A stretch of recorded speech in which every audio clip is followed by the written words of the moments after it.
नमस्कार। आज के इस वीडियो में आपका स्वागत है। हम बात कर रहे हैं प्राण विद्या के बारे में कि प्राण विद्या से हम अपने मन को किस प्रकार से स्थिर कर सकते हैं और मन को स्थिरता के द्वारा हम अपने जीवन में किस प्रकार से स्थिरता ला सकते हैं। जो मन का चंचलपन है, जो मन का एक भागने की जो शक्ति है, जो जीवन की एक भागम भाग है, उसको हम किस प्रकार से, जो विचार दौड़ रहे हैं इधर उधर, जो मन में एक गफलत है, उसको हम किस प्रकार से समाप्त कर सकते हैं, उसी के बारे में हम प्राण विद्या को रखते हुए उसी परिप्रेक्ष्य में हम चर्चा करेंगे।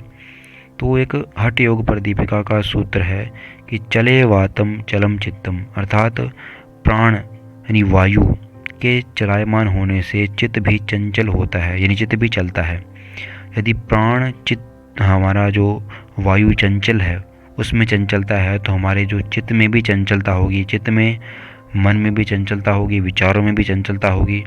और विचार, मन और भाव और कर्म ये एक दूसरे से एक प्रकार से संबंधित हैं, इनका इंटरलिंकिंग है इनके मध्य। तो ये जो चित्त चंचल होगा तो हमारा मन चंचल होगा और हमारा जीवन भी चंचलता से भर जाता है। और जब प्राण हमारा स्थिर हो जाता है तो चित्त और मन में भी स्थिरता हो जाती है। तो बात आती है आखिरकार चित्त के पहले ये जो प्राण की स्थिरता की, जो प्राण को किस प्रकार से स्थिर करें। तो प्राण स्थिरता की जो बात बार बार आती है कि प्राण स्थिरता से ही हमारा जो चंचल मन है, चंचल चित्त है, वो शांत हो सकता है। क्योंकि जो ऋषि ने सूत्र कह दिया चले वातम चलम चित्तम, अर्थात चित्त हमारा किससे चलता है? प्राण से। तो प्राण जिस प्रकार से चलेगा तो चित्त भी इसी प्रकार चलेगा।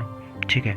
तो अतः जैसे जैसे हम प्राण को स्थिर करने का अभ्यास करेंगे तो वैसे ही हमारा चित्त भी स्थिर होगा।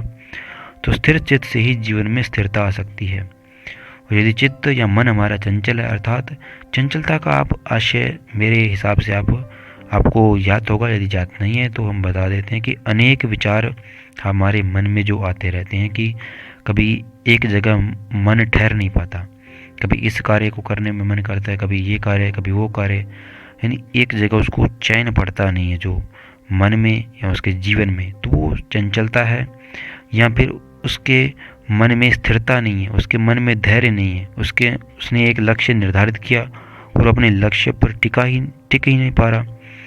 कभी इस भोग में उसकी इच्छा है, कभी इस भोग में, या कभी इस लालच में गिर जाता है, कभी इस लालच के कारण वो अपने पथ से, लक्ष्य से गिर जाता है।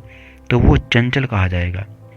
तो ऐसा जो चंचल है वो अपने लक्ष्य को कभी पूरा नहीं कर सकता। अतः जो स्थिर होगा, जो धैर्यवान होगा, वही अपने लक्ष्य को प्राप्त कर सकता है। तो मन को स्थिर करने हेतु प्राण का नियमन करना सबसे पहले परम आवश्यक है। प्राण को नियमन करने हेतु प्रतिदिन 5 से 10 मिनट से लेकर जितना भी अपने समय अनुसार आप कर सकते हैं। ठीक है। एक जगह बैठकर प्रातःकाल अथवा सायंकाल तो प्राण को साधने का, नियमन करने का आप अभ्यास करें।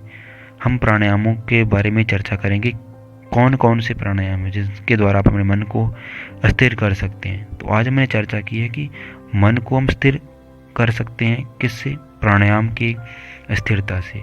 तो प्राणायाम को स्थिरता करने के लिए अनेक प्रकार के प्राणायाम के प्रकार हैं, उनका विधान किया गया है जिससे हम अपने मन को स्थिर कर सकते हैं। जैसे उज्जाई प्राणायाम होता है, ठीक है, कपालभाति प्राणायाम होता है, ठीक है, भ्रस्त्रिका प्राणायाम होता है, शीतकारी प्राणायाम होता है। अनेक प्रकार के प्राणायाम होते हैं जिनका विधान ऋषियों ने शास्त्रों के माध्यम से किया है। उनको करने से हमारे जीवन की जो व्याधियां हैं वो तो समाप्त होती है, क्योंकि हमने पिछली वीडियो में जाना था कि प्राण है जो वो सारे विकारों को समाप्त करता है भीतर के, क्योंकि प्राण से ही सारा अंग संचालन, हमारा जो पूरी बॉडी काम करती है, बॉडी का पूरी बायोलॉजी काम करती है।